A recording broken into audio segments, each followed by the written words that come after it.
Shalom, que Dieu vous bénisse abondamment au nom suprême de Nazareth, votre frère Maxime Seba, depuis Yaoundé au Cameroun. Alors, comment faire pour avoir beaucoup d'abonnés qui suivent Dieu pour la vie éternelle?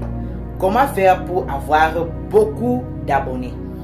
Nous voyons beaucoup de bouleversements, beaucoup de renversements, beaucoup de compétitions dans le monde où les hommes sont prêts à se compromettre parce qu'ils veulent une certaine lumière dans leur contenu. Ils veulent la visibilité pour gagner beaucoup d'argent. Et malheureusement, pour plusieurs dans le monde, il n'est plus question de chercher Dieu et la vie éternelle. On se préoccupe pour les choses éphémères, pour les choses qui ne durent point. Mais un enfant de Dieu, comment est-ce qu'il doit travailler? Est-ce qu'il doit être aussi à la chasse de la visibilité de façon éphémère pour avoir beaucoup d'argent, pouvoir rouler, avoir des femmes, manger, boire? Non.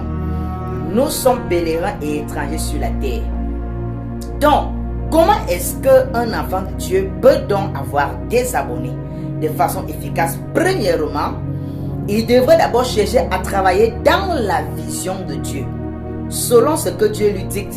Parce qu'à chaque fois, par exemple, que David partait pour mener ses combats, il interrogeait d'abord l'Éternel pour demander: Seigneur, devrais-je partir ou non?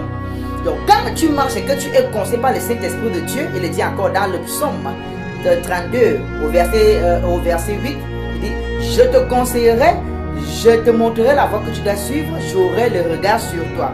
Ça voudrait dire que si tu marches dans la volonté de Dieu, forcément les hommes vont te suivre. Surtout ceux qui sont faits pour avoir la vie, qui ont les oreilles sensibles à la parole de Dieu, ils vont te suivre.